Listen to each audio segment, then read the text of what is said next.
নমস্কার দর্শক বন্ধুরা, আজ হাজির হয়েছি আপনাদের সামনে চাটনি নিয়ে। আজকে বানিয়েছি মাছের ডিম দিয়ে আনারসের চাটনি।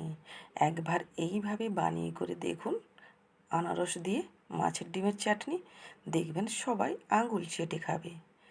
আর শেষ পাতে একটু চাটনি থাকলেই খুব ভালো লাগে। এই যে দেখুন আনারসগুলো কেটে নিয়েছি, আর একটা প্যান বসিয়ে দিয়েছি, তাতে জল দিয়ে দিচ্ছি।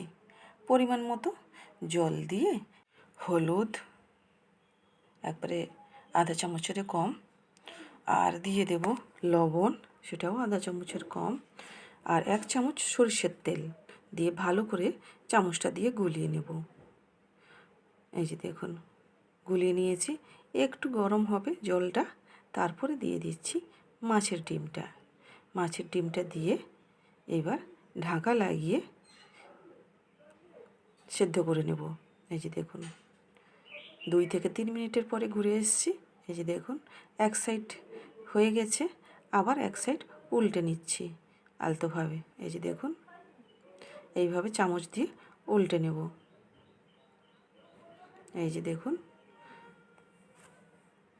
উল্টে নিয়েছি, একটু নাড়িয়ে দিব। নাড়িয়ে নিয়ে তারপরে আবার ঢাকা লাগিয়ে সেদ্ধ করে নিব 2 থেকে 3 মিনিট। এই যে দেখুন সেদ্ধ হয়ে গেছে, চামচ দিয়ে ভালো করে নেড়ে নেব। এই যে দেখুন কোনো কোনো জায়গায় একটু কাঁচা থেকে গেছে। এবার মাছের ডিম মানেই গরম জলে পড়লে ওটা সেদ্ধ হয়ে যাবে, আর খুব বেশি সেদ্ধ করব না, হালকাভাবেই সেদ্ধ করব মাছের ডিমটা। এই যে দেখুন মাছের ডিমে একটা আষ্টে গন্ধ থাকে, আর সেই আষ্টে গন্ধটাকে করার জন্য মাছের ডিমটাকে সেদ্ধ করে নিলাম। আপনারা চাইলে এই মাছের ডিমটাকে জল দিয়ে ভালো করে চটকে সেটাকে ব্যবহার করতে পারেন। এই যে দেখুন সেদ্ধ হয়ে গেছে, এটা এবার জল ঝরিয়ে তারপরে জল দিয়ে চটকে নিতে হবে।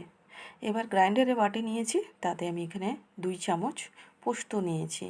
এই যে দেখুন পোস্ততে 3 থেকে 4 চামচের মতো জল দিয়ে দেব। আর পোস্তটা খুব প্লেন করে বাটবো না, পোস্তটা বেটে নিয়ে এই যে দেখুন তারপরে একটা কড়াই বসিয়ে দিয়েছি। কড়াইতে দিয়ে দিচ্ছি সর্ষের তেল, একটা তেজপাতা, 2টো শুকনো লঙ্কা। শুকনো লঙ্কা তেজপাতাটা একটু ভাজা ভাজা হবে, তারপরে দিয়ে দিচ্ছি কালো সর্ষে ফোড়ন দিয়ে, আর সর্ষে ফোড়নটা দেওয়ার পরে একটু নেড়ে তারপরে তুলে দিচ্ছি আনারস। এই যে দেখুন আনারসটা দিয়ে ভালো করে আনারসটাকে ভাজা ভাজা করে নিতে হবে। এই যে দেখুন নেড়ে 2-1 মিনিট ছেড়ে আবার আনারসটাকে নাড়িয়ে নিচ্ছি। এরপর এতে দিয়ে দিচ্ছি পরিমাণ মতো হলুদ গুঁড়ো, কাশ্মীরি লঙ্কার গুঁড়ো দিয়ে ভালো করে নাড়িয়ে নিতে হবে যতক্ষণ না শুকনো মশলাটা ভাজা হচ্ছে।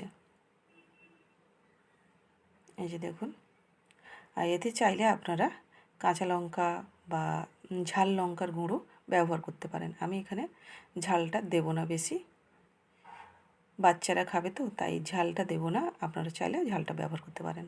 এই যে দেখুন পোস্তটা কিন্তু আমি খুব প্লেন করিনি, আপনাদের বলেই দিয়েছিলাম। পোস্তটা দরঘষা মতো করে তাতে হালকা জল দিয়ে এই যে দেখুন ধুয়ে অ্যাড করে দিলাম চাটনিতে। এবার দিয়ে ওটাকে একটু নেড়ে চড়ে নেব, 2-1 মিনিট ভাজা ভাজা করে নেব। তারপরে মাছের ডিমটাকে অ্যাড করে দেব। মাছের ডিমটা যে জলটা দিয়ে সিদ্ধ করেছিলাম জলটা বের করে দিয়ে আবার জল দিয়ে ভালো করে হাত দিয়ে চটকে নিয়েছি যাতে দানা না থাকে। এই যে দেখুন মাছের ডিমটা দিয়ে আবার একটু জল দিয়ে বাটিটা ধুয়ে করে জলটা দিয়ে দিলাম। এই যে দেখুন দিয়ে ভালো করে নেড়ে নিচ্ছি উপর নিচ করে। এই যে ফুটে উঠে গেছে, একটু সেদ্ধ হতে দেব, দিলে খুব ভালো করে সেদ্ধ হয়ে গেলে এই যে দেখুন এতে এবার দিয়ে দেব লবণ। লবণটা আমি দিইনি, লবণটা দিয়ে দিলাম পরিমাণ মতো, আর দিয়ে দেব চিনি। দিয়ে ভালো করে আবার নাড়িয়ে নিয়ে একটু ফুটিয়ে নিতে হবে। আর এইভাবে আনারসের আপনারা চাটনি যদি বাড়িতে করে খাওয়ান তাহলে সবাই কিন্তু প্রশংসা করবে, আর বাচ্চারা তো খুব বেশি বেশি করে প্রশংসা করবেন।